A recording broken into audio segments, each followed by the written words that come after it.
Wait for it to connect right now. It's streaming. Okay.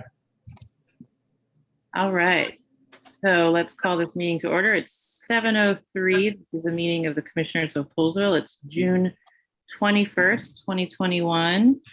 And all 5 commissioners are here, as well as our acting town manager, Wade Yost, and our town attorney, Jay Gullo. And we'll start our meeting with the Pledge of Allegiance. I'll go ahead and lead us tonight. I pledge allegiance to the flag of the United States of America. to the republic To the republic for which for it which it stands, stands, one one nation, nation, under God, indivisible, liberty and justice liberty for and all. justice for all. Great. Now we are on to our commissioner reports part of the evening. We're going to have our first live in-person event on the 25th. Make sure I'm getting that right. Yep. The 25th of June, which is coming up, and it's going to be a movie night. So that should be fun. So that's exciting that we're actually going to be out on the commons again. So thanks to everybody who's working on the plans for those events that we've put throughout the summer. I got on another White's Ferry call with the delegation of folks who are continuing to meet. And I just wanted to quickly report out about that a little bit. As you all know, Loudoun and Montgomery County are undergoing joint studies. Both the governments have approved the funding for this, and it should be going on for the next couple months. Thankfully, it does look like there's going to be a way for folks in our community to get some updates. I know that people really are curious to know what is going on. There's going to be a website. It looks like it's probably going to roll out by the end of this week, where folks can go on it, register, and start receiving updates about what is going on with the plans for White's Ferry. So we'll have to put information about that up on all of our mediums as well. And I did talk with Link and with our delegate David Hidalgo, as well as our council member Andrew Friedson today, about this idea of having some kind of a forum at some point this summer, where the main focus of it would be allowing Chuck Kuhn to kind of present his vision for the White's Ferry. And it's the whole process is unfortunately I think it's not going to be quick, but it would be good to kind of hear his vision as we're moving forward. So I think that's all I have on that. And just lastly, it looks like Jeff and I are the ones slated to attend MML starting next weekend. So that should be great and should be informational, and it's exciting that it's in person too. So Martin, would you like to report next? Yeah, sure. So the planning commission met last week and got a few things done. There was a variance that was brought to our attention. Somebody was constructing a covering on a patio or something to that effect, and it was hadn't been approved by the town. In the end, we decided there was minimal impact, and we recommended to the BZA that they go ahead and approve the variance. But it created a further discussion about we've seen several situations recently in the past couple of years where people have begun building, and then we don't find out about it until it's too late. and we either have to be like, the horrible bad guys and say, you've already put all this money into it and you've already built it out partially, but we need you to stop and like tear it down, or we just have to approve it. And so there was some discussion as to, ways that we could possibly educate people. And the Planning Commission in general wants to recommend that we do something to help inform the town. Now, we've been talking about a blog, possibly a newsletter. I'd love to see it go up on like the website, the Facebook page, like that there is a process you need to like follow if you're going to do any building that needs approval.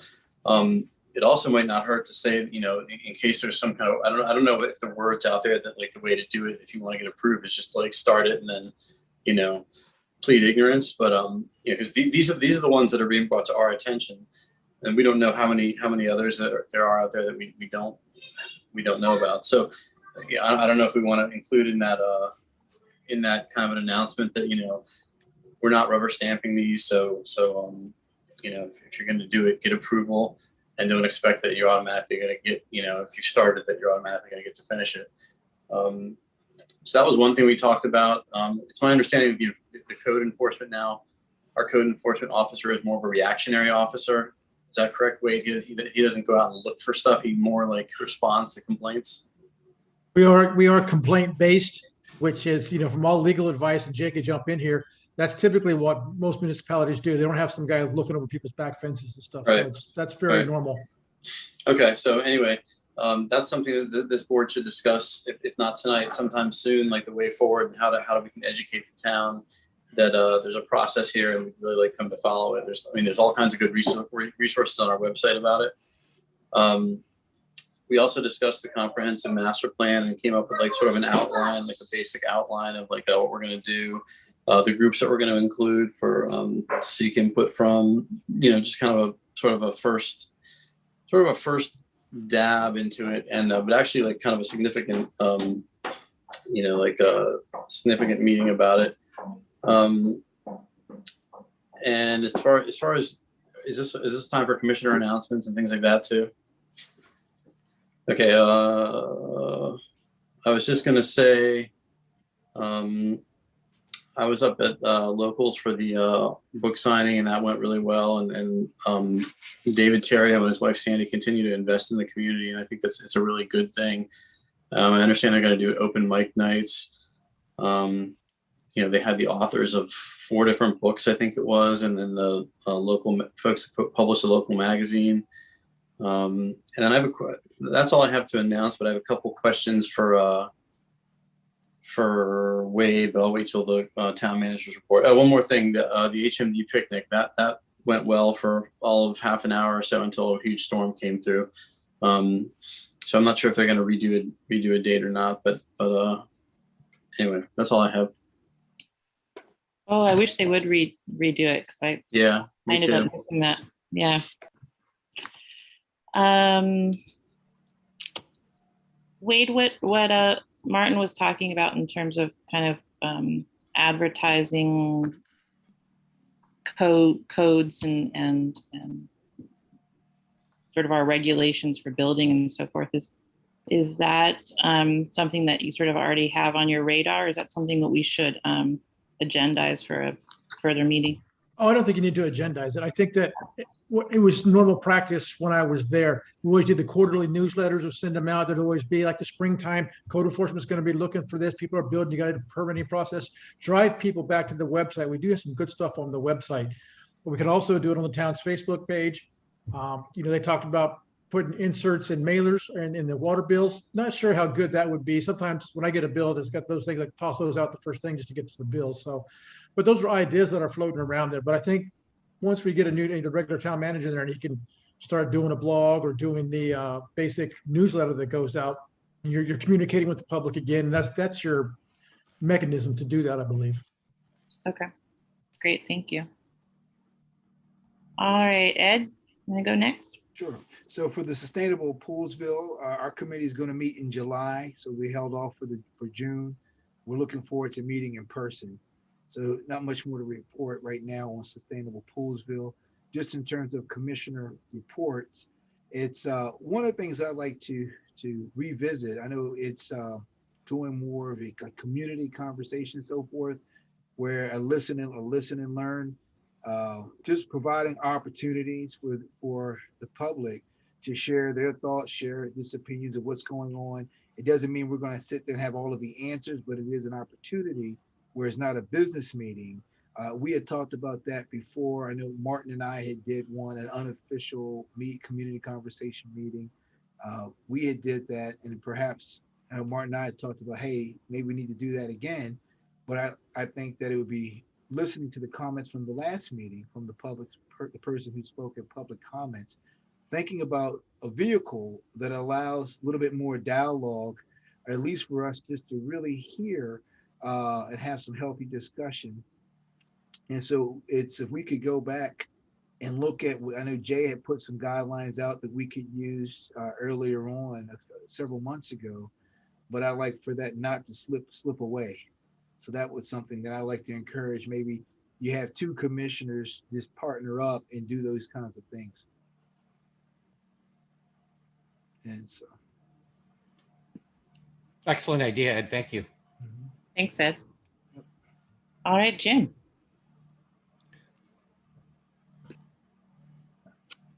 So the Fair Access, Carrie already gave a good update on the things that we're trying to do in terms of putting together a community meeting with Chuck Kuhn, as well as really giving the community a chance to kind of air things out a little bit, I would assume in a really positive way concerning Whites Ferry and the situation of Whites Ferry. As we've talked about on the Fair Access Committee, people, and I'm in the public every day, the people don't ask about a grocery store anymore, which is a little bit sad. I'm not giving up hope on having a grocery store, but they do ask every single day about what's going on with Whites Ferry and why don't they hear anything and what do you know and what's going on. So I do hope that we will be able to have a meeting. It's not just a chance for Chuck Kuhn to come and introduce himself to the community, but it's also an opportunity for our elected officials, some of who have never spoken to him, guy that controls potentially one of the greatest, most important assets of our entire region. It'll be a chance for some of our elected officials to have a chance to meet Chuck and also hear his vision for the ferry as the ferry progresses once it opens up again. So that will be a great thing to have whenever we are allowed to have it or when we do have it. We've also got a meeting tomorrow night with Andrew Friedson. And Andrew's been great enough to meet with us fairly regularly. He's had a conversation with Seth Adams from Montgomery County Construction and School Construction. And they are definitely having, I think Andrew made his impact on how important we think it is to continue and finish the project in terms of adding the gym that we're looking for. And also just to devote just a little bit more money in next year's budget for what we would consider to be the completion of the high school. It's great where we are now. It's an amazing time. We know we have this high school coming, but they've got to finish the job. And Andrew did reach out to Seth Adams about that. We also have Andrew Friedson coming in to do a Zoom meeting with Fair Access to talk about redistricting in the county. And that's tomorrow night at 6:30. And if anybody wants to just listen in on that, you can hit me up and we'll send the Zoom link your way. And then last but not least, Fair Access is continuing to push forward on our vision statement and the direction for Fair Access as time goes on with advocacy within the county. Happy with our relationships. We've got a chance to, as well as the commissioners, meet with Council Member Will Jawando coming up on this Thursday, which will be a great time. It's going to be good to see him up here. And again, all 9 of these council members are just very, very important to all of us, not just the ones that represent us. And we'll continue to work hard to work with them to get us what we need for this area. That's it. Great, thanks. And Jeff. Well, I don't have anything new since the last meeting, since our our meeting in June was canceled. So we don't have another meeting until July. All right, great. Okay, so now we are on to public comment. Do we have anyone joining us, Wade? Wade, you're muted. Gotcha. No, we did not. All right, thanks. So now we are on to approval of the minutes. We have several different minutes here. From our minutes from the June 7th meeting. We had a closed session that same evening on June 7th, minutes from the special meeting that we held on June 14th, as well as the closed session that followed on June 14th. I think I had one change.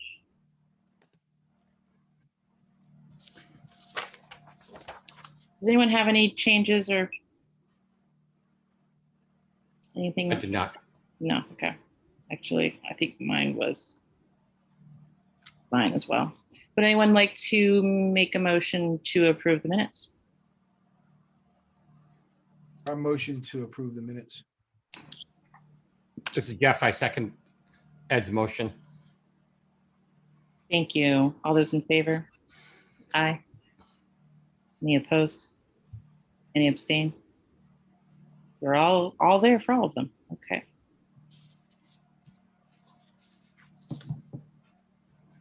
Next, we're on to old business, our HR consultant contract. Wade, would you like to present? Sure. So everybody received the comparison sheet that I put together. I tried to gather all the information that was kind of left hanging out there from everybody and put it in one place where we could do the comparison of the two. So we started out talking about just the hourly rates and how it's designed and what the actual hours estimated was for each of them. And so we had talked about Bryant before, and the MMC consultant, well, the HR manager was Antisha Wally, who was the one that was going to be our primary contact. Her rate is a little bit higher, certainly, than the other one, but they had estimated 85 hours per month for the 12-month period. And in speaking with them, they didn't, they had based their proposal between 50 and 100 employees rather than 19, which was already part of the, I mean, that was how introduction to the RFP said this, we're 19 people. And so the best way to gauge their price was to go with a time and material type process, which you have the rates of what that would be, and we just control it by tasking as we go along. So, and try to control the hours that way, not to exceed, we have $60,000 in the budget, 30,000 was in 21 and 30,000 in 22. So 21's almost over. We not spent it all. So that'll be something we have to address if we go over that threshold in the future. Isn't that kind of what we would plan on doing it anyway? I think so, yeah, because both of them, yeah, they had just had their contracts a little bit different with the higher estimate, but Okay. because they thought things would grow, as they said, they thought that other things would come on. I said, well, we really see it as, and with both of them, with Bryant, St. Dr. Bryant, we see it, a front end loaded type of project, and then things may build in at the end, but we can decide whether we want those extra things or not as we go along. And we're sticking with the scope at this point, and we might be missing stuff, and that's very well possible. But we'll have the decision and choice to do that. Also, as part of this package, I have they sent some work project samples that they have done. Bryant sent 3, MMC did send 1. And you've had an opportunity to take a look at that also now. So what questions do you guys have, or what discussion do we need to have here? Wait, thanks for this comparison. I didn't really understand it. And I know you just explained it, but maybe I need you to go over it again if you don't mind. This is the one with the numbers on it. Okay, yes. So I have Bryant, their whole package is laid out. And then the second sheet you'll see is the MMC one that's laid out the exact same way. Uh-huh. So you have your hourly rates, and Dr. Bryant is the one that's going to be the primary there. So you can see the project manager and what that rate is. Yeah. Versus yeah, I just didn't know what to make of it if we went with Bryant and Bryant what we expected to pay in a fiscal year versus MMC what we expected to pay in a fiscal year.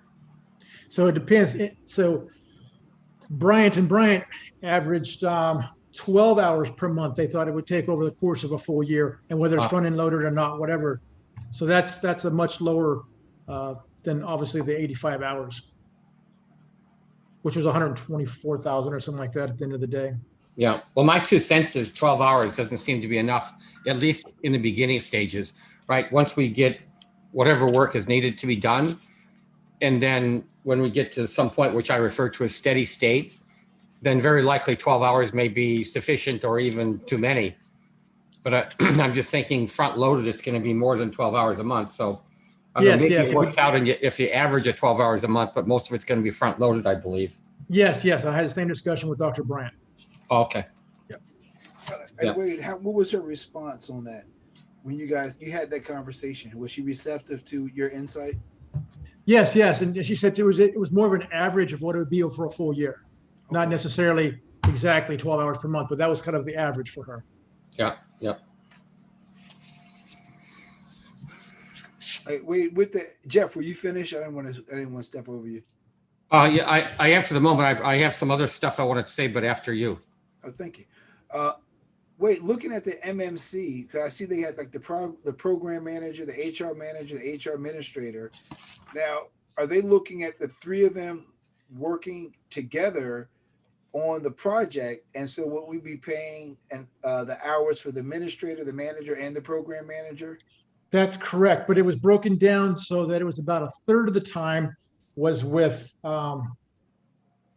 Antisha, a third of the time with the administrator, and then a little bit less than a third for the program manager. So actually the HR manager and administrator were actually 31% each, and then it was a smaller amount for the program manager.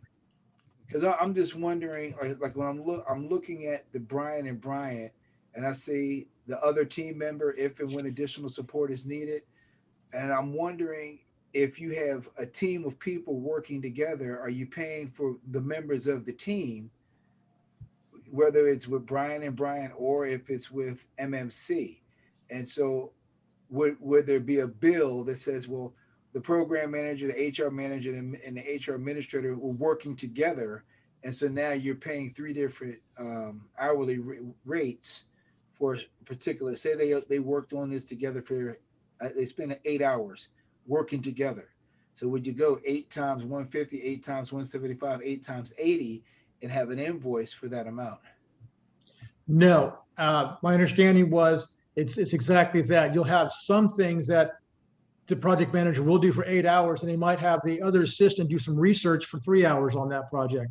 Very similar for MMC. They actually lined it out. It was the 85 hours was broken down into 31, 21, 21, or 22, whatever it is, hours per of those individuals.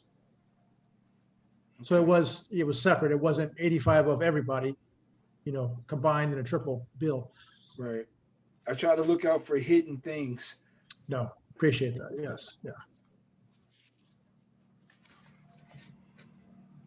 Wade, is your recommendation still the same at this point? It's close, and it comes down to the money part of it. And are we really going to, what's your best bang for your buck? Right.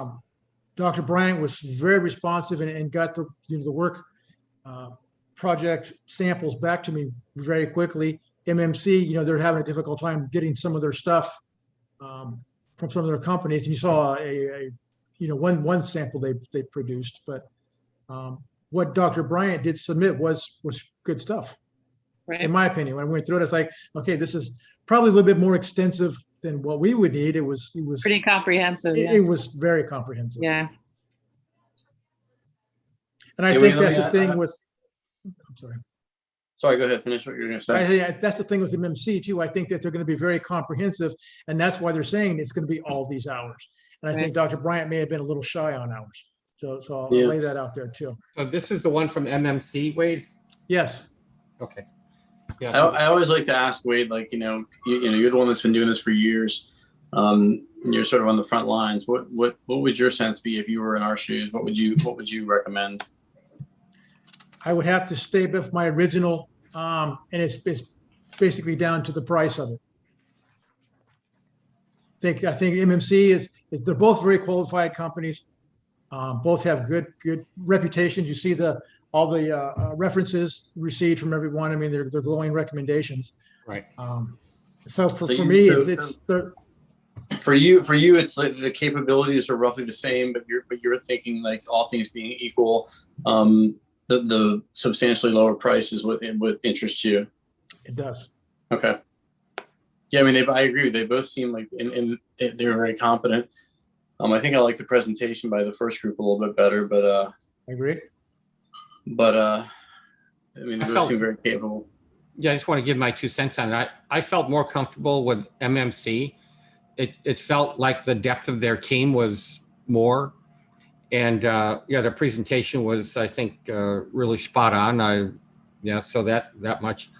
I still am unclear of the difference in how much we expected, like I say, in a fiscal year from Bryant and Bryant versus MMC. I still don't understand that part or don't know it. And you know, just for me, I think the old adage kind of always rings true, at least for me. You get what you pay for, and if it's more money, not that necessarily is a guarantee of better quality or better service. You know, I just felt like I say that the MMC folks were on the top of their game, and the Bryant and Bryant, not that they weren't, but it just felt like it was kind of one person and her husband, and they would draw from another team if necessary, whereas the MMC folks had a team. So anyway, my take on the situation.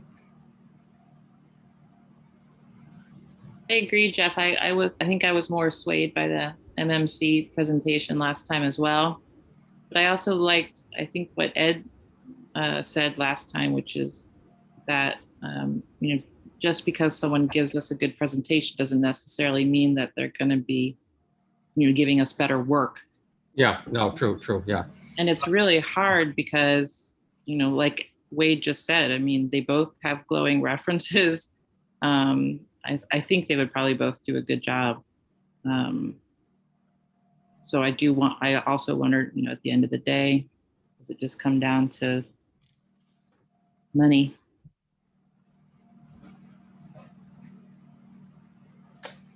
Wait, out of curiosity, when we're just doing some of these reference checks on the two potential vendors, does either one of them have any experience or positive references with municipalities similar to ours?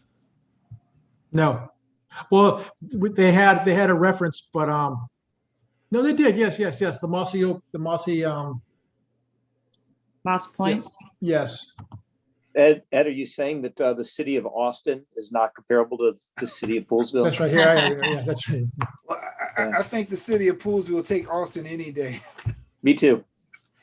But maybe Moss Point, where's That's the one they're trying to get a work sample from for us. Yeah. That's, uh-huh.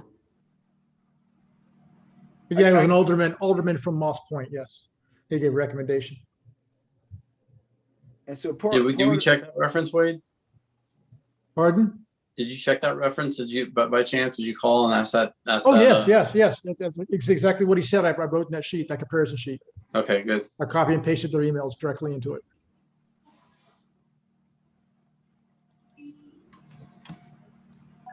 Well, what's the outcome for tonight?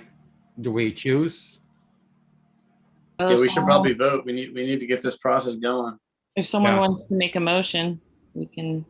I'd like to hear Ed and Jim's thoughts before I vote. I value those opinions too. Yeah. And I've heard a little bit from you, Carrie, but I'd like to hear more, in fact, if you're willing. Mine is a bit of a toss-up, and the only reason I say that is because obviously I think we had a better presentation from the first group, and I'm not sure there's that much difference distance between the two presentations on paper beyond what we saw from that we actually received at the time. They both seem to be extremely well qualified. probably Dr. Bryant has a little bit more experience and will maybe potentially deliver a little more of a personal touch to it. But I mean, there's a reason why you have presentations too, right? You know, if we just take what's on paper, that's one thing, but the organized presentation that we had from the first group, as well as doing it while they were on vacation, and then having, for the most part, an even resume, especially if we can get more work from them and confirm it, I'd probably be leaning towards the first group, the MCM group, to see what they have to say, MMC rather, I'd be leaning their direction. That's it.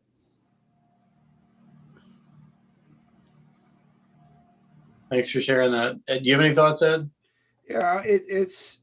I guess I'm leaning toward the MMC, but I would just like to make sure that I have some. Just and I guess my hesitation is because I take spending the people's money very seriously, and I don't want to buy I don't want shiny syndrome, shiny object syndrome, where it hey razzle and dazzle, and then like, oh man, the thing doesn't have an engine.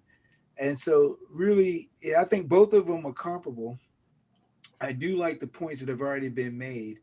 And it's, I think long as that whatever contract that's written, we just make sure that we're protected for an easy separation, as well as looking at some type of clause that makes sure that we aren't in a situation where there's a lot of excess hours, that we wind up paying for, because I don't want to be in a situation say, oh well, we didn't see that coming, and then we have to justify the expense. Martin, I don't know if that helps you or not. No, it's a lot of that like reaffirms what I'm thinking, and it's just good to hear. I like to hear the feedback and consider all the different opinions. Yeah, I think for me it was really hard when I received this side-by-side comparison, because like everyone is saying, it's I mean, I think on paper they both look great, and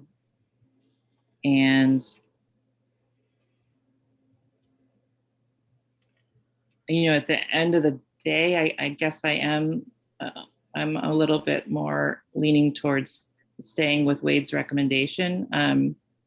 But I think either one would do a great job for us. A question for anybody, and Martin, I know this is not where you want to go, but I just want to throw it out there anyway. Since it's a bit of a toss-up here, any stomach, and Martin, your opinion is probably most valuable here. Any sort of a stomach for holding off until we get a town manager in that is going to be the person that's going to be primarily working with them? Well, my thoughts on that is that I want originally, like, the plan was to have the HR company here to help us vet and help us with the process of getting ready to interview town managers and all that. I still think that's a very valuable thing. I think having outside eyes on it, not just residents and commissioners and town staff, is an important part of it. I think like we're all very Poolesville centric, which is how we should be, but I think we may have blind spots because of that. And I'd love to have, like I said, I don't think any of us should be checking references. I think that should be like done by a third party, like who's independent of all of us and of the residents. And of course we're going to have good input from the residents and the all of this board, and then some of the staff, and that's important. But I also think there's a place for like an independent component to this too. I thought you were going to suggest maybe like interview the third person on the list too, just to sort of like see if sometimes like that kind of a thing can help you decide things too. But then again, I don't want this process to go on forever. Yeah, I'm not overwhelmed by either one of them, but I'm certainly not underwhelmed either. And I think that if I can't say the third, I did think about the third party option, but I just don't know if they're going to give us more than what these two have given us. That was Yeah. my hesitation. Well, I think it's like Ed said, like this is all new for us. And I think that it's important that we don't get ourselves backed into some kind of a corner with a contract where, we're sort of like stuck with each other for a certain amount of time. Like, if it's not working out for them or for us or whoever, we should be able to politely walk away. Yeah, there's a 30-day termination clause written into the RFP for this. Okay. That'd be part of the contract. And then after that, what's the next? Yeah, what's after that? Because I could imagine it taking more than 30 days to figure out, if we like each other, if we're compatible Oh, with no, each no, other. a 30-day notice for separation. Oh, okay. Oh, at any time then. Okay. Yes. Perfect. It's just sort of an ongoing. Yeah. contract. At will. Yes, exactly. That's exactly what this is. We're talking time and material. Got it. Well, if it's not out of order, I'll go ahead and, Hey, yeah, go ahead. throw one before you make a motion. I'll throw one more consideration, and maybe this is where Jay or Wade, you guys chime in on this. But I'm envisioning at some point we have the town manager. Then that town manager will be working with them, and we might not need as many hours, right? Because I hear the front loading piece, but I'm also looking at managing how many hours. It's kind of like the person comes in, wants to do some contracting in your home. They look around and they see a lot of different things, but really you're just trying to remodel your kitchen. You're not trying to build a new home. And so being able to manage that relationship where, if it's because it is a business and it's always in a business, you're looking at how do you upsell. And so I think it's important to be able to manage that process so you're not sold more than what you really need at the point that you looking for something. That's an excellent point, Ed. Exactly. Whoever is in the place has to be able to manage it very closely and tightly and have that relationship.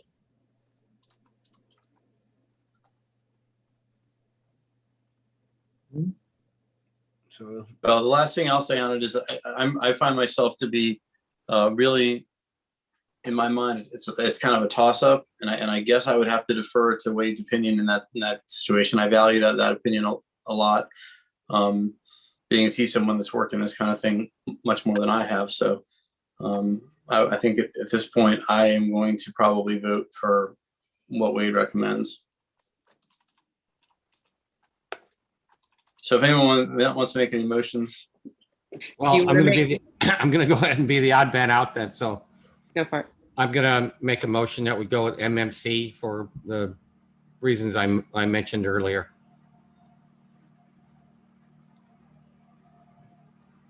Okay, does anyone want to second that?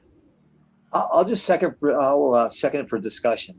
Does the only thing, and I'll add some of the discussion to it too, is I definitely respect Wade's opinion on the best, who could be the best person to do it. And Wade, just tell me if I'm wrong.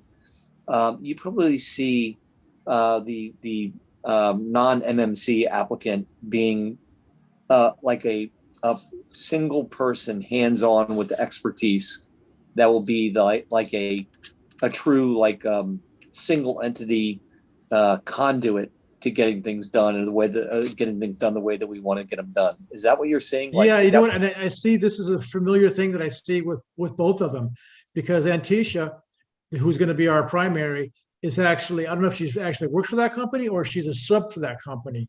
And very similar, Dr. Bryant was a sub for Sage, and Sage actually works for Dr. Bryant. So there's connectivity. They have like a network of how they work together. So I don't know exactly, who will be doing what, but I see that happening in both cases. I believe it. Does that just seem to be the norm across the field? This is my first time really diving into this, but that's what it looks like. Hmm. I'm not an expert by any means on this. I think when you have some of these small businesses, is that they're going to have a network of other people that they know and they trust, because one person can only cover but so much at a particular time. And so it's Wade, I'll go back and just for the discussion purposes, if you were working as town manager and just based on everything you know now from those two organizations, which one do you feel that you can get the most out of in terms of productivity? Which one do you feel that you would say, hey, this would be the one I think I can get the most productivity, have a great working relationship? as well as having the folks being and having the staff also saying, hey, yeah, this would be a good group to work with. So MMC really seemed to me to fit that bill better. The only concern I have was a fiscal aspect of it, which is what I really look at. And I have no doubt either one can do the job, but they were, 3 times as much as an expense as far, what was estimated time and everything than the other candidates. So that does weigh pretty heavily on me. Mm-hmm. That's a good point. And that was a wishy-washy answer for you, but that's, Oh, that was Let me put it That's to you a this good way, point. Wade. If their costs were equal, MMC. huh? why. I agree with Jeff. I'm willing to pay a little more to get the right people in here, and instead of possibly paying do the job twice because we don't get the right people or it's not the right fit. Yeah. So anyway, And is that just kind of on a feeling, Wade, why you answered yes to that question? That is a feeling in actually the resume from Antisha. Antisha is really the driving factor in this one. Right. She really Yeah. presented well. Her resume is outstanding. She was the one that worked for Mossy Point, not necessarily the MMC company, but she was the individual. All the references that were tied to her, and they were doing similar things like, what we want them to do. So they were And my very strong understand- in that aspect. In my What's that? understanding, she would be our main point of contact. She is. And Dr. Bryant, if we went with Bryant, would be our main point of contact. Exactly. you're killing me, Wade. Now I'm, I now I'm did. like- I know, but now that's I'm- exactly I'm where I swinging am. back the other way. It's not easy. No, it's Yeah. It's not so if we have the right, I can try to control the state, set off, exactly what we're gonna do first, do the assessment and everything, and then the town manager thing. But someone has to with either candidate has to have that, like Ed said, that relationship and being on top of them and estimating each task and giving them task orders. Set some kind of a process up. Either way, we'd have to do that with anybody, which is what I would do. But Okay. Was there any other? All right. So there's a motion on the table. Is that right? Yeah. Do we want to have any other discussion or any other discussion on this one? if you do go, well, we should talk about a not to exceed, maybe in any case. Yes. Agreed. Especially if we Okay. choose the second one. And even with the first one, they did estimated hours, and maybe also it turns into 40 hours or whatever, so Yeah. I think either way, maybe we talk about that. The Is that amount- what we talk about when we're writing the actual contract with them? Yes. Well, if you guys vote to do this, Jay and I march and go. And the amount that we had you mentioned the fiscal 21 and the fiscal 22 budget has a certain figure in there for this purpose, right? Correct. And then that is presumably the number that's not to exceed. Most likely, yes. Okay. Yes. All right. And it seems to me that's going to be a tricky thing because this is going to be very front loaded. Like they're going to do a ton of work at the beginning and then the curve is going to go down, I assume, as things sort of get running like a top here and more smooth.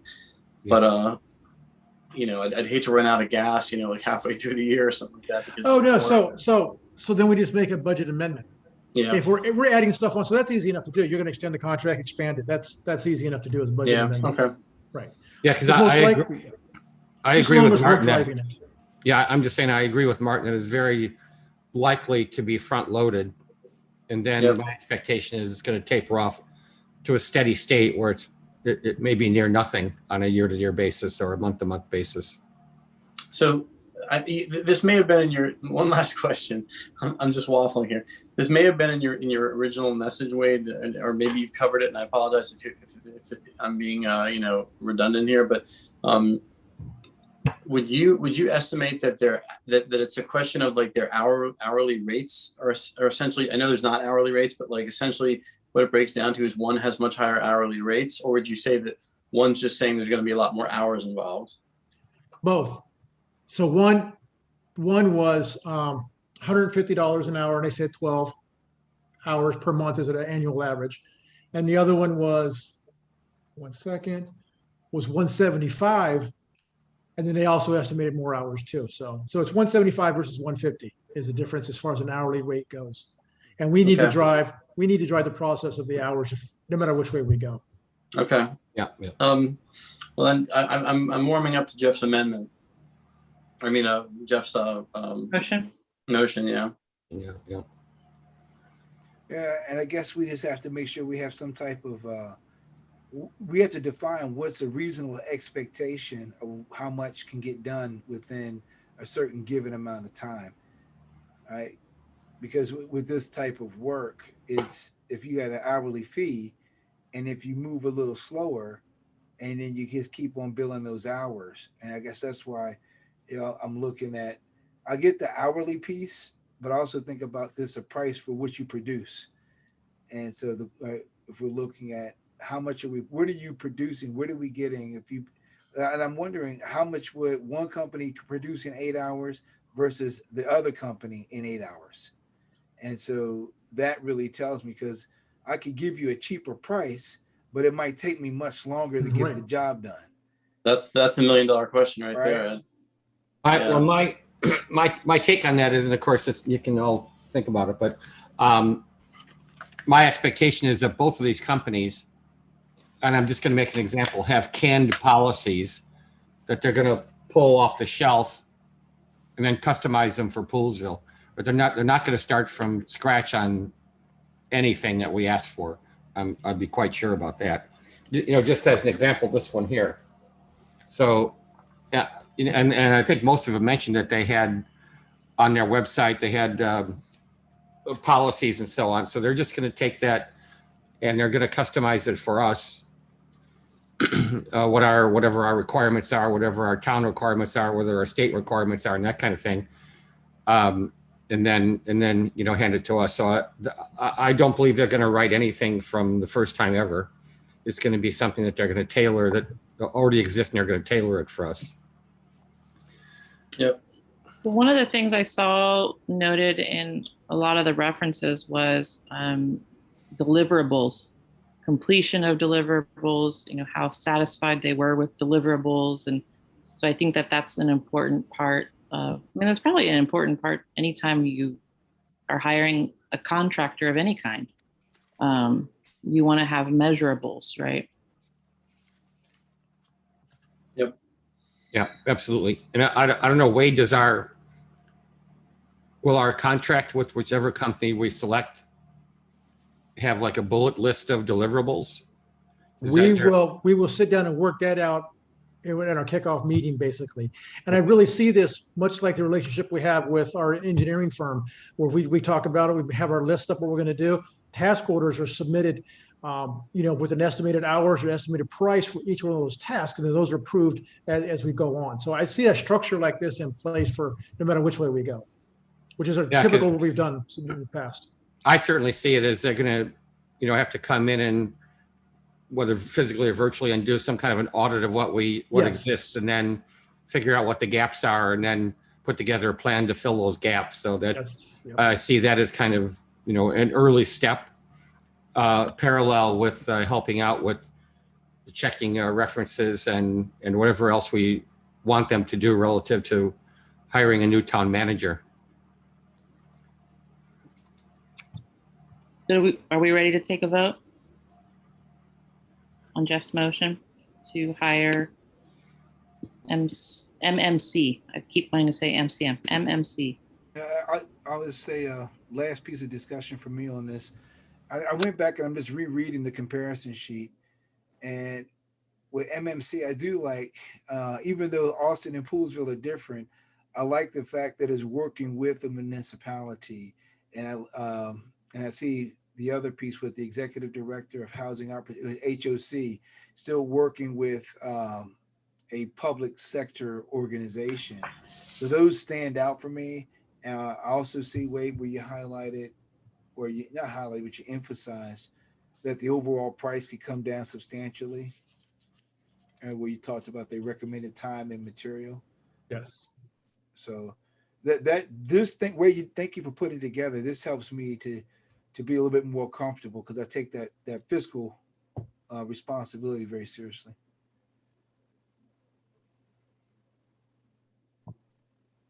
All right, Carrie, I'm ready. I'm done.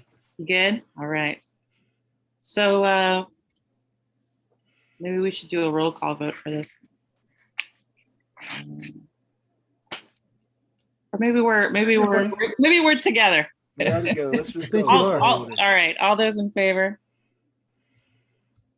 MCM, is it? MMC. MMC. Yes. Yep. Okay. It looks like we're together. Very good. Motion carries. Great. Thanks. Thanks for all your work on that. Yeah, thanks, Wade. That was very, very helpful. Yeah. Thank you, Wade. Thank you, Wade. Jay, get your Ginsu, make it sharp. Protect us. It's hard to do, but we'll take care of it.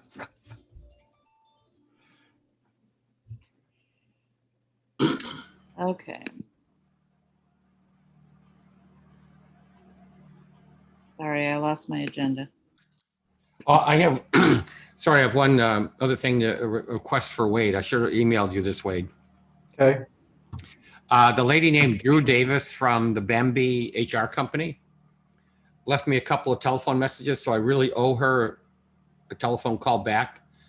But I'm going to tell her that her company was not selected. Is that okay if I do that, or do you need to do that? No, they never submitted, or they never submitted. Oh, okay. Well, that makes it easy. Thanks. Yeah. Thanks. Okay. Okay, so next on our agenda is new business, the strategic planning discussion.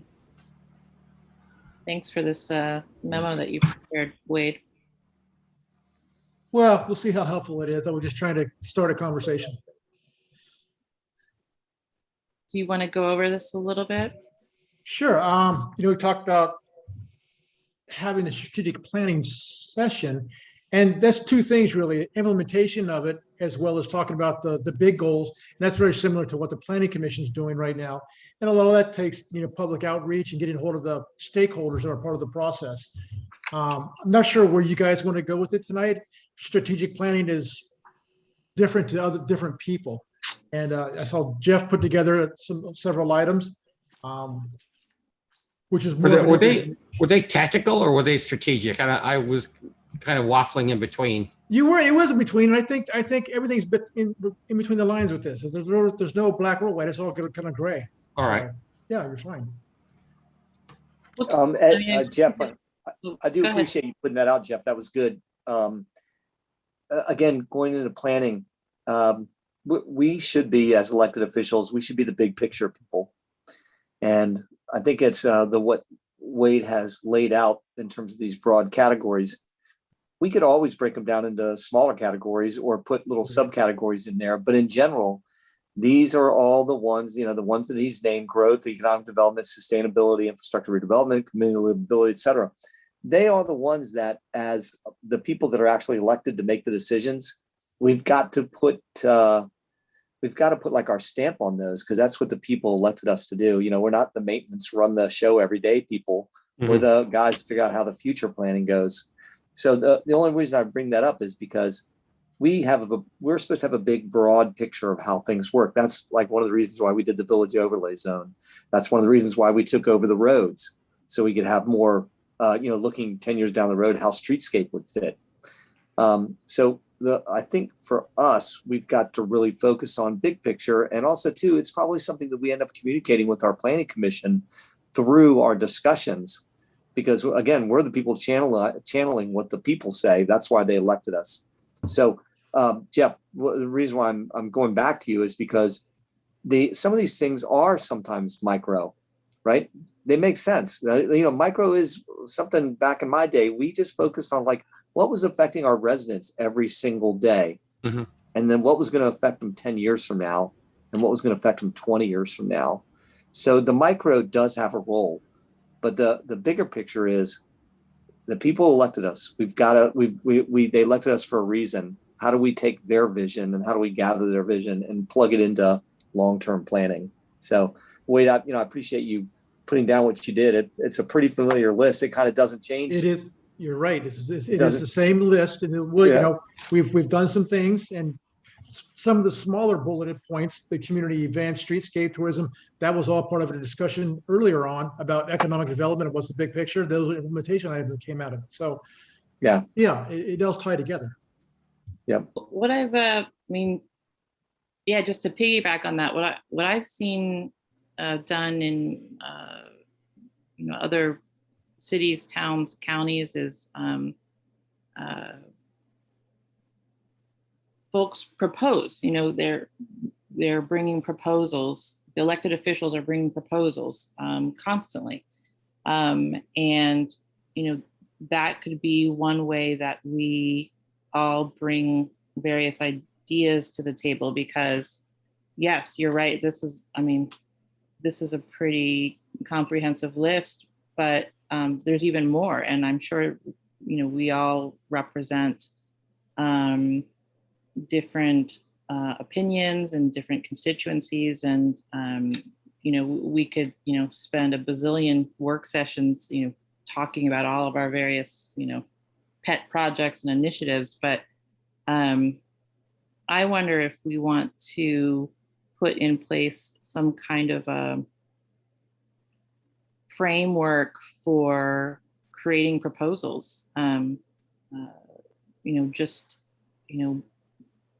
Maybe what we would do is devote, some time to, our next, 6 business meetings, for instance, just bringing proposals to the table. And, we can put some specifications on what the proposal looks like, not too short, not too long. And, it's giving an idea of what you'd like to see happen, whether it's super big picture or maybe a little bit intersecting with administrative a little bit. One thing that I heard Jeff say the other day when we had a conversation was talking about like a bike share program. And, that's not big picture, but it is something that is a great idea and could certainly be brought to this group and could be proposed, along the lines of a framework that we decide upon. And then we decide, does this idea, whatever it is, need to, run through another committee? Do we need to intersect with other organizations? What's the budget, so forth. But I think, obviously our focus right now, number one, is getting a new town manager in, but it doesn't mean that we can't start to prioritize some of these other things too. The only thing I would add to that, Carrie, is, sorry, Jeff, to interrupt. The only thing I would add to that is what I don't want to do, and I think that we will just continue to spin our wheels if we do go this direction, is to piecemeal everything. Martin made a suggestion last meeting, you're free to suggest things. And Martin, you're right. We all can suggest things, and there's, these meetings are held in the public. We could have a conversation about any one individual thing or 5 things on Jeff's list or whatever. We could do that. But I think, again, big picture, and I'd be glad to do it if you guys wanted me to. I don't get the sense that I'm the right person for it, but I think it's like, I'd like to sit, if it was me, I'd want to sit down with Wade, a guy who's been here for this many years. I'd also probably want to sit down with Brian Buck, and I would want to develop these probably 8 categories into an overall outline, almost on a big white sheet of paper, and then let us start filling in underneath those categories about, like, as a commissioner group, how we're going to plan on tackling and what we think our direction is going to be for each one of those. We did this 10 years ago, and I said, it's what came up with quite a few things that we have in place right now. And it is time to relook at it again. And I have to say, it all started when Wade and I were at an MML meeting, which, just when you think you're not going to get a lot out of MML, they had a really dynamic speaker, and he talked about small town development and small town community enhancement. And it was an eye opener. We both looked at each other and walked out of there and said, wow, we got to try and do that. And it was, like the whole plan about concentric circles away from your center of your downtown area so that you have a vital and a growing downtown area. Those are the things that, like That's super big picture. We came down and broke it into like 8 or 9 categories, pretty similar to what it is. The commissioners helped fill in the subcategories to say, and then we would work on what is the timeline? How can these things come to fruition? And we tackled a group of them, fairly regularly. Everybody has to contribute, right? It's not just, it's not just us putting the stuff down on the paper, but if you want to own Fisher Avenue 10 years ago, you got to start plugging away on owning Fisher Avenue. And the same thing for, say, the grape crush facility that came out of the idea of doing agritourism. So to me, I think that if we could do that, then I think the contribution, like you said, Carrie, like you have, Jeff, is that we fill in those gaps and the town actually gets, it's like some long-term planning that exceeds all of our times, right? It's got to be a document that kind of keeps on going. Who's going to be here in a year and a half? We don't know. Somebody might be sitting in our chair. So we've got to have a document that kind of is got some legs to it, and it's not piecemealed. Yeah, I like the idea of that too. I mean, I like the idea of doing both. Having a big whiteboard. Yeah, having a big whiteboard meeting. Where we get all of our big picture categories out, but then also creating an atmosphere where ongoing proposals are encouraged. And potentially put into a category. Yeah. And then timeframes developed and the process takes place. Definitely. I think This email from Wade, well, you always got the email, I don't destroy the letter. Yeah, so there's a ton of stuff that got sent out for the town meeting, for this meeting tonight. And I already broke one printer, so I asked the town hall to print this out for me, and then I went and picked it up.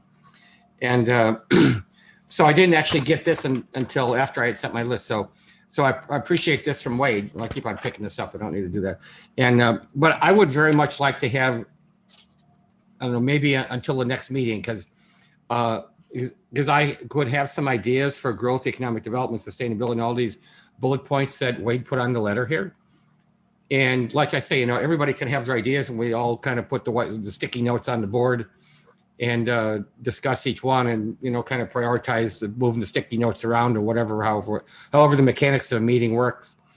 But yeah, I would very much like an opportunity to submit some ideas under one or more of these categories from Wade's email. What I would propose, and Jim, I appreciate what you said, Carrie. I appreciate what you said, and you as well, Jeff. Wade, thank you for sending this out. I have it on a split screen, so I'm looking at it as we speak. I'm trying to save my paper in my printing, but nevertheless, it's Wade, community livability. Tell me what you mean with that piece. That is a huge category with so many different subtopics to it. It could be very similar to simple as bike racks or park stuff. It could be the ability to sidewalks and pedestrian trails, recreation. I mean, there's just a ton of things that could actually go into that category. It could be wellness centers. It could, so it's just like community center. It's just a ton of stuff can go in there. Because what I was thinking about, and I was making sure I'm not reduplicating the wheel, is I thought about community, climate, and culture. And one of the things that I think an opportunity that we have by working together, I think we always hear the conversation that small town charm. And while what I see is it's easy to get caught into the mechanics of a small town and forget the charm. And I think if we're looking at that big picture, we're looking at being those visionaries, then I think we have to be able to become architects of creating an atmosphere where we build an infrastructure that helps to feed and produce that charm that we like to say we have. And so when I look at livability, or I think about climate and culture, what are those things? How do we, and then where's the overlap? You guys heard me say this before, and I will be introducing a proposal for a youth, something around getting youth leadership or youth advisory committee, board, something to start building, getting the young people involved. So what I would propose is that we look at what is the process, what's the preliminary process. And while Carrie, I like the idea of proposals, I think if we could say, if a person is going to do a proposal, it might be of value to do one of those conversations, like a town hall kind of a meeting, just to hear. So if you say, hey, we want to talk about economic development, anybody who's really interested, that's their thing, and just hear what the community is saying. Because for me, I don't want to jump out and give a proposal, but I haven't had a chance to vet it through the community members. So that's why I like the list, like the listen and learn kind of things.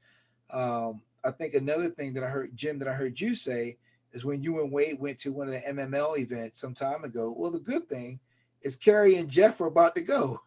And so I'd love to hear what they bring back from that. And perhaps after they come back, it's we could work together and take the feedback from Carrie and Jeff. And at the same time, maybe a couple people part. I know Martin and I did one of these things, and it doesn't always have to be on a contentious issue. Perhaps it could just be on listening to people's ideas. I know when I was doing this community conversations before I became a commissioner, I'd ask the question, what does a charming community look like to you?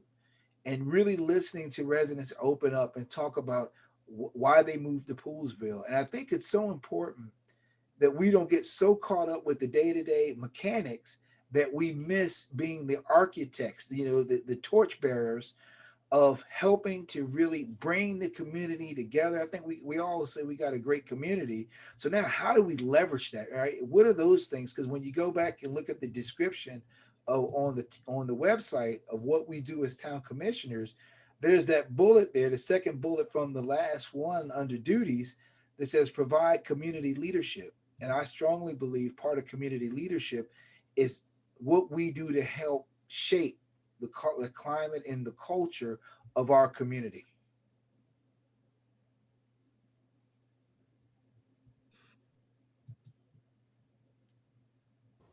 Very well said, Ed. And something we really haven't focused on prior. So that's a good move. Yeah, I agree.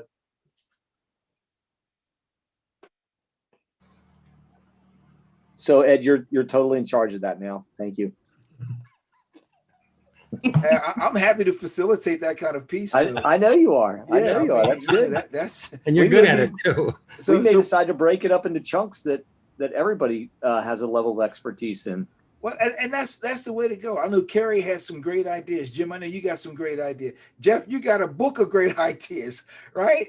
And so when we all kind of come together, and one of the things as a team, we really need to leverage our strengths. We all have different strengths, and we start working together and leveraging our strengths. Man, there's so many great things that we could do as a town. So what I would propose, Jeff had asked the question, can we look at having some time to digest what we've talked about, digest what Wade has shared with us. And since Jeff and Carrie are going to that meeting next weekend, I think we meet back in July as our next meeting. Maybe at the July meeting, we could whip out the calendar, identify some dates where we can have a strategic planning business meeting. And then Jim, do what you said. And maybe if Jim and Wade, if you guys got together and do the stuff that Jim, that you had just mentioned, and if Carrie and Jeff, you guys, when you're at the conference, put your heads together. Martin and I, we could put our heads together and look at hosting a community conversation, not one for folks to get into a debate with anybody about one piece of thing or another, but we could identify what the topic of the discussion is going to be, and we make it a listen and learn. And do one of those either in person or in Zoom, but we set up the ground rules ahead of time so everybody's clear on, and I think we already have the sheet with that. So what I'm looking at, what I would envision, we're all working together in pairs, right? We pair up, and Jay, you watch over all of us, but Jim and Wade do that thing. Carrie and Jeff, you guys do some stuff together, and Martin and I. And so when we all come back together, we can say, hey, here are some ideas, and then we all come together and we're throwing these ideas on the wall, see what sticks, what can we do that's big picture, and then we hold each other accountable not to dive too much into operational things that's not our responsibilities. Yeah, I'm really excited to start getting away from that for sure. And my understanding is we can meet in the town hall, or we're going to open up July, is it July the 9th, Wade? Was it 6 or the 9th? 6th. Oh, July 6th. So that means that we can have, what, I guess the next commissioner meeting in person in the town hall. Is that correct? If you guys want to, it's going to be open. Do we have the capability to do the YouTube for those who can't make it out? Yeah, that's important. Yeah. I will verify that. I know that they've been working on it. So we're going to test it sometime this week. Oh, Okay. swell. Great. Great. Yep.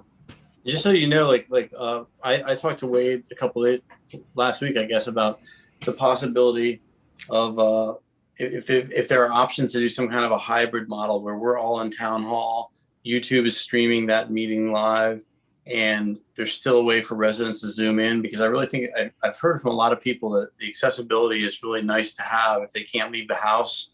You know, if their spouse is at work and the kid's in bed, or the kid's watching TV or something like that, they can't leave the house to come testify, that it'd be really convenient if they could testify via Zoom. And I also like the notion of, like, you know, it looks like Jay might be joining us from Florida tonight. I'll be in Maine for almost a month, you know, so it's nice to be able to still participate in town government from afar. So I guess what I'm getting at is I asked Wade if there's, and I think we all asked about this like months ago, asked Bobby, but to see about some kind of a hybrid thing where we could be in town hall but still use the ability to zoom in. Hey, Martin, I'll tell you what we've been doing in the schools. Now the school's out. Yeah, what's up? I was subbing for a couple of teachers, and so I had to do that. And basically, we had the devices, and those who were in person were right there.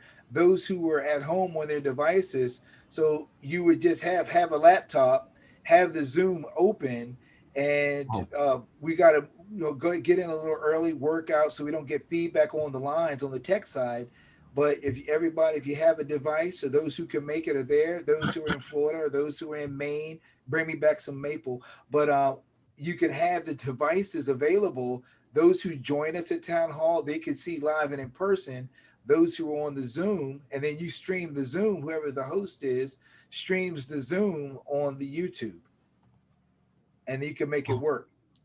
See, I think that's something that people would really appreciate. They find, that way, there's a lot of people who want town hall open, want to be able to come to the meetings, but there's also, for me, like probably even more people that want to be able to continue to Zoom. So that way we could all be in there doing our part, but people could still be, calling in if they can't make it in, like if it's an accessibility problem for them, if they can't get out of the house for whatever reason. Well, Wade, it sounds like we've kind of left the last discussion. Maybe we're into your town manager report where we were going to discuss this anyway. Yep, but we're on the same page with the tech guys that are working on it right now. Great, So thanks, Wade. it's in motion. Great. So we'll have the capabilities for ourselves to zoom in, and also for residents. Yes, and we'll keep the same protocol in place that they need to notify us by noon of the day of the meeting or whatever, so we can bring him in, because it's going to be on YouTube just like this, whoever's running it. So it'll take somebody to physically do this. It'll be the same thing though. At least that's the plan. That's what we're working on. So on July 6th, for those of us that are in town, should we bring our devices with us as a backup in case the tech guys don't have the up and running? That's probably a good idea. That probably is a good idea, because I've not tested it yet, so I won't know yet. Great. But I mean, But I'll keep you guys. I'll just send some emails out and keep you guys updated on what's going on. Because Wade, how would that work? How would that work for you, Wade? If like you're in wherever you are, Virginia Beach or Chesapeake Beach or whatever, how are you going to be there if we can't do it that way? I'm not for sure what they're doing yet. I think it's just gonna be maybe just one laptop. I told him you can't put me on the big screen, because he was going to put Jay and I on the big screen. And I said that's going to be like Oz, the Great Oz, But you know what hey Wade, I'm sure the tech folks know this, but they could take the run something up to a big screen, just like we see each other on the Zoom screen. You just share the screen onto you could take a laptop, plug a laptop up to a projector. There are a lot of different ways, And so you have your people there on the screen and you still have your people in the audience. Now, So I think that's exactly what we're looking at doing. yeah, And Uh, that capability is already there for the laptop and straight into the screen. So yeah, we can do that. You control what you stream. So yes, stream the Zoom, play it on YouTube. The only thing, and the people in the audience won't see who's on the Zoom, but they don't see that now anyway. right. Very good. Well, yeah, in the interest of not being here all night, Wade, do you want to continue on with the rest of your town manager report? Sure. So there were some discussions about the 28 bridge closer. There's some signs that were exposed and they weren't supposed to be uncovered yet. So there is going to work that's going to be done. It's not going to start until after the 4th of July. So there will be some closures. State Highway has not confirmed the exact schedule, but once they do, they're going to give us public notice and we can put that out in our feeds to the community to let them know what's going on. I did complete the RFP for the Planning Commission. The RFP is due back July 9th, and it is for a consultant to come in. And basically, we're looking at doing the public outreach to the major stakeholders at this point, with also to understand the capabilities and costs associated with additional services if we want to use them for part of the write-up or for overview of what we're writing up or just ongoing things that occur. So you'll be seeing that come about probably in the first meeting in August, perhaps, or second meeting. Town Manager Search Committee is going to meet tomorrow at 5:15. So that'll be a kickoff to getting our work done. Our hydrologist, Kathy Mim, I'm not sure how many of you guys know her. She's been tasked, I tasked her and John both working with her to provide a water study report. She's going to evaluate the water supply, the permit structure, the recharge areas, and include climate change impacts to understand the capabilities of our water system and how that's going to impact any future growth that we have. So that's a very important piece of information, and we'll probably get that back towards the end of summer. That's great, Wade. I Yeah, appreciate that. I've heard a lot of questions about that, so that's great. What was the hydrologist name, Wade? Kathy Mim. Kathy Mim. She works for Papadopoulos. Okay, Poolsville Sorry? High School. I'll send you the name. Oh, thanks, Wade.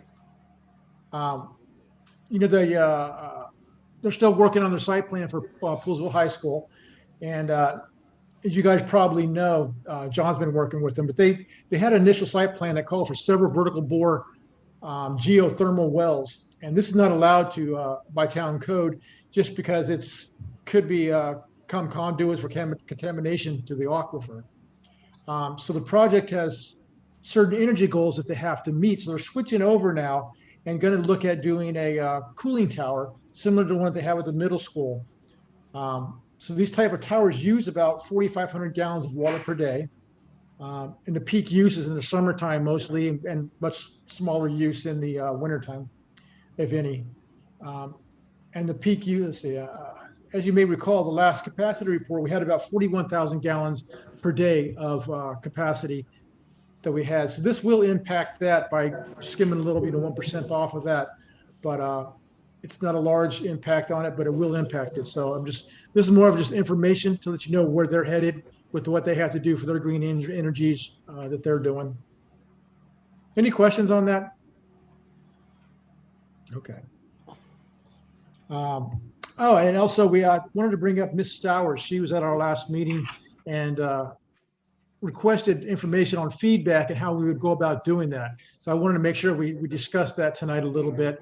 I had discussed using the town managers or the commissioner's blog. It's on the website. It's been stagnant for a while. It sends out automatic emails to people that sign up for it. So it's a great avenue just to go ahead and be able to reply to the public, and people could read it at will, or they could sign up for the email send outs. So if you guys want to do that, what do you guys okay with that? I think that's an excellent idea. Yeah, I agree. Yeah, that's We a can great put way. that Thank in. you. Okay. Who's going to write the blog? You know what? We'll have to determine that, because I think that each time someone asks a question, it could be different people or different staff members that could reply to it. But certainly the Kind of town rotate. manager, pardon? Yeah, maybe we'll end up sort of rotating and it'll be sort of Yeah, I think organic. it's going to depend on what the topic is. So that's at least Okay. one way to get that information out. Yep. Um, And Wade, if you, sorry to interrupt you in the middle here, but if you're gonna implement the blog thing, how would you feel about starting first, kicking it off with the what we talked about in the planning commission meeting, what I briefed you on today about the get your permit when you're doing like for variances and so forth. Yeah, I was thinking about that when we were talking. We're going to do a Facebook post on that really soon also and drive Great. people back to the website. So that was, as soon as we were talking about, I was like, yeah, this will happen this week probably. Yep, Hopefully. good. Yeah. Thank you. Hey, Um, Wade, yeah. just this might be a little off subject, but I was just thinking, perhaps as we're doing those blogs, if there anything that some of the different division leaders or division heads want to communicate to the residents, that might also be a great vehicle. Like I'm thinking about wastewater treatment, and I'm thinking about all the rain that we have, and normally in the summer you get these thunderstorms. And so I just, perhaps that might be a good reminder. And I don't want to micromanage, so maybe asking them what messages would they want to give out to the public, if it's parks and planning, any of those things. This could be a tool that's used No, I not agree. just to answer questions, but to share information. Sometimes the more information that's available, it helps put people at ease. I agree with that too. Just that you would vet that information, but new way that I was thinking Oh, about. yeah. No, Oh, yeah, it had to be, definitely. The yeah. OSHA stuff and all, we wouldn't want that going out in the newsletter. Yeah. Okay. Kerry did mention the event on Friday night, and that is the Pigeons of Madagascar. It's going to start at 11:30. So get the kids out there. That's Did you gonna say be the a neat pigeons day. in Madagascar? Pigeons of Madagascar. There's no pigeons in Madagascar. Wait, I, You have to are watch the now. movie to see. I think they're penguins, aren't they? They could have mixed. maybe it is penguins. What time It does is it begin, penguins. Wade? Jeez. What Can't read time my does it own begin? writing. Pardon? What time does it begin, Wade? 8:30. 8:30. Okay, I'll be there. You got I me. like the Are there Jeeps. cicadas in Madagascar? Yeah, that's right. The cicadas of Poolsville. Okay. That's not a movie. That's a live showing. Every day. So we should talk about the Friday night movies. I mean, the summer meetings. So we were going to meet on July 19th for our next one. But really, we should meet on July 6th for a couple of reasons we talked about earlier, but also the town manager committee is going to be ready to present their findings. And we should probably do that, get the findings, get the presentation, and probably go into a closed session to choose who and when the interviews will happen and keep that ball rolling. So the rest of the summer, we're looking at August 16th and September 7th for the only business meetings so far. That's what we decided on a couple weeks ago. So Just so you all know, the 6th is kind of up in the air for me. I might be traveling that day, but I'll try to make it if I can. So not July 19th? correct. Okay. So July 6th, probably August 16 and September 7. Yes. Okay. So we had kept August 16th? Yes. That was the last time you asked. That was my notes from last time. So are you done with your report, Wade? That is it. That is it. Is that a bad time, Kerry, or? I just had one quick question. I won't be able to make that one, but if the rest of the board, maybe we could play it by ear and see kind of where we're at with everyone's schedules and Which- with the town manager search at that point. You said August Sure. 16th. July 6th, August 16th, and September 7. Will you send that out in an email, Wade, so we have it I on will. paper? Okay. I will. And then just one quick question. There was some discussion about honoring Chuck Stump's wife with a tree in the Commons. Where does that stand? We sent the letter off. Bobby took care of that, and she was going to order there's a plaque that actually was going to go by that, and we're going to get a hold of Chuck and let him come out there and talk trees. Will it be like a, like people are invited to come, or just like a private thing? we kind of wanted to fill Chuck out and see what he. Yeah. Yeah. Yeah, of course. 'Cause I'm No, not that's sure good. how he feels. Yeah, good idea. Yeah. I'm glad we're doing that. I think that's a good way to honor everything she gave back to the town. Yes. Hey, Okay, that's all I got. hey, Wade, I'm just thinking about the staff as we're rolling into the summer and we're coming out of the COVID, and just in the interim of not having a permanent town manager right now, I think if there's a way to honor or celebrate just the staff, it's like something like even a small picnic or something that's just to honor their staff members, and celebrating them just working together, navigating the last 15 months as we get ready to step into a little bit more normal kind of a thing. Yeah, so this is actually something that Wade and Jay, I think, and I were Tossing discussing. around. Yep. Putting on the calendar actually in September, we were thinking to do basically an appreciation event, much like the one that we did at least a year and a half ago. Yeah. So I'm just thinking about a staff appreciation Yes, for them. definitely. Yep. Great idea. And Jay, do we have to make a motion for that after, or can we just? No, I think it's in the just planning make it happen, stages right? and it's probably already covered in the budget. So we just want to make sure we're all gonna be able to be there to do it. All right. Sounds good. All right, well, I think that's everything. Can I have a motion to adjourn? I make a motion we adjourn. I second the motion. All those in favor?